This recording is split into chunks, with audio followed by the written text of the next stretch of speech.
Hi hello ನಮಸ್ಕಾರ. ನಾನು ನಿಮ್ಮೆಲ್ಲರ ಪ್ರೀತಿಯ ಸಿರಿ ಬ್ಲಾಗ್. ಇವತ್ತು ನಾವು ಮಾಡ್ತಿದ್ದೀವಿ ಈರುಳ್ಳಿ ಬೋಂಡ ಹೆಂಗೆ ಮಾಡೋದು ಅಂತ ಹೇಳ್ಕೊಡ್ತೀನಿ ಬನ್ನಿ. ಇಷ್ಟು ಗರಿಗರಿಯಾದ ಈರುಳ್ಳಿ ಬೋಂಡ ಮಾಡೋದು ಹೆಂಗಿದ್ರೆ, ಒಂದು 5 ಚಿಕ್ಕ ಸೈಜಿನ ಈರುಳ್ಳಿ ತೊಗೊಂಡು ಒಂದು 5 ಮೆಣಸಿನ್ಕಾಯಿ ತೊಗೊಳ್ಳಿ. ಖಾರ ಕಮ್ಮಿ ಇರೋದು ತೊಗೊಳ್ಳಿ, ಯಾಕೆಂದರೆ ತಿನ್ಬೇಕಾದ್ರೆ ತುಂಬ ಖಾರ ಖಾರ ಅನಿಸುತ್ತೆ. ಚಿಕ್ಕದಾಗಿ ಹೀಗೆ ಈರುಳ್ಳಿ ಮತ್ತು ಮೆಣಸಿನ್ಕಾಯಿನ ಹೆಚ್ಚಿ ಒಂದು ತಟ್ಟೆಗೆ ಇಟ್ಕೊಳ್ಳೋಣ. ಇಟ್ಕೊಂಡ ನಂತರ ಒಂದು ಬೌಲ್ ತೊಗೊಂಡು ಅದರೊಳಗಡೆಗೆ ಈರುಳ್ಳಿ, ಮೆಣಸಿನ್ಕಾಯಿ, ಒಂದು ಸ್ವಲ್ಪ ಜೀರಿಗೆ ಪೌಡ್ರು, ಅದಕ್ಕೆ ಸ್ವಲ್ಪ ಸೋಡಾ ಹಾಕಿ, ಕಡಲೆ ಹಿಟ್ಟು ಹಾಕಿ, ಆಮೇಲೆ ಸ್ವಲ್ಪ ಉಪ್ಪು ಹಾಕ್ಬಿಟ್ಟು ಸ್ವಲ್ಪ ನೀರು ಹಾಕಿ ಕಲಸಿಟ್ಕೊಳ್ಳೋಣ. ತುಂಬ ತೆಳು ಮಾಡ್ಕೊಬೇಡಿ, ಯಾಕೆಂದರೆ ಈರುಳ್ಳಿ ಇರೋದ್ರಿಂದ ನೀರು ಆಗಿಬಿಡುತ್ತೆ. ಸ್ವಲ್ಪ ಹಾರ್ಡಾಗಿ ಕಲಿಸ್ಕೊಳ್ಳಿ.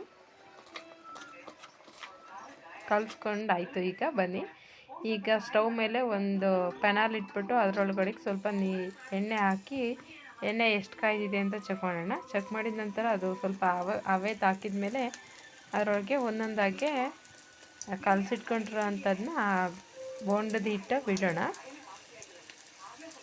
ಅದು ಈಗ ಎಣ್ಣೆ ಕುದ್ದ ಮೇಲೇ ಬೋಂಡ ಹಾಕಿದ್ರೇ ಚೆನ್ನಾಗಿ ಬರುತ್ತೆ, ಇಲ್ಲಾಂದರೆ ಹಸಿ ಥರ ಅನಿಸ್ಬಿಡುತ್ತೆ, ತಿನ್ನೋದಕ್ಕಾಗೋಲ್ಲ.